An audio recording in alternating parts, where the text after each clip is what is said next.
व्यवसाय उभारलेला आहे आणि विवेक आहे. विवेक कुठे गेला?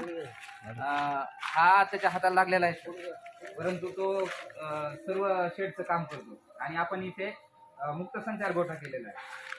मुक्त संचार गोठ्यामुळे आपल्या 50% मेहनत वाचलेली आहे आणि त्याच्यामध्ये नैसर्गिकरित्या सगळ्या गोष्टी आपण मेंटेन केलेल्या आहेत. आणि सगळ्यात मोठा वाटा म्हणजे विवेकचा आहे. त्याचे वडील जरी इकडे तिकडे कामानिमित्त गेले तर त्याच्या हाताला लागलेला आहे, तरी सुद्धा तो खूप मेहनती आहे.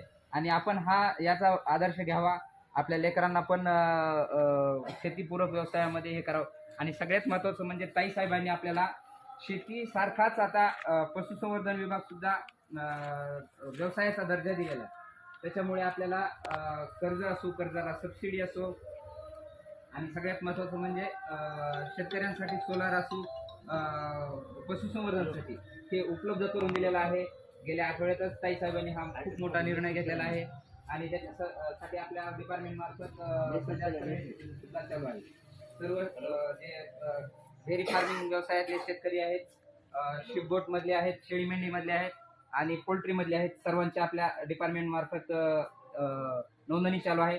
आपल्या माध्यमातून सुद्धा जे चांगले शेतकरी आहेत त्यांना आपण प्रबोधन करावं आणि नोंदणी करून घेण्यास प्रवृत्त करावं. त्याच्यामुळं फायदा असा होणार आहे की इथून पुढे जे काही आपल्या डिपार्टमेंटच्या स्कीम येणार आहेत आणि जे काही बजेट अलोकेशनसाठी आता त्यांचा अभ्यास सुरू आहे, त्याच्यासाठीच हा डाटा गोळा करत आहे. तर त्यासाठी सर्वांनी सहकार्य करायचं आहे.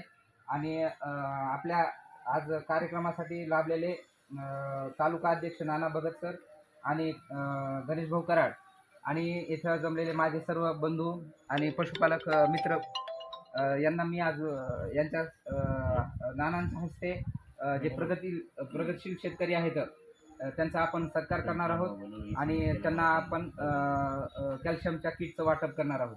प्रथमतः मी आत्माराम तारसे यांना इथं बोलवतो की त्यांनी यावं आणि भाऊच्या हस्ते सत्कार स्वीकार करावा. आपले हे कुठे गेलं? काठ ठेवलेलं गुलाल आणि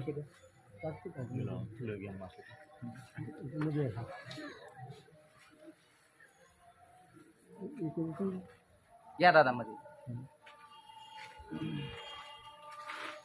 ते विक्री करताय.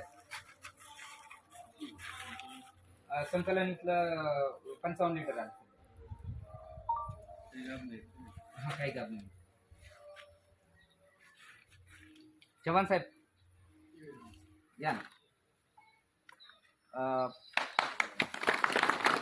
समृद्धी मेडिकल वाले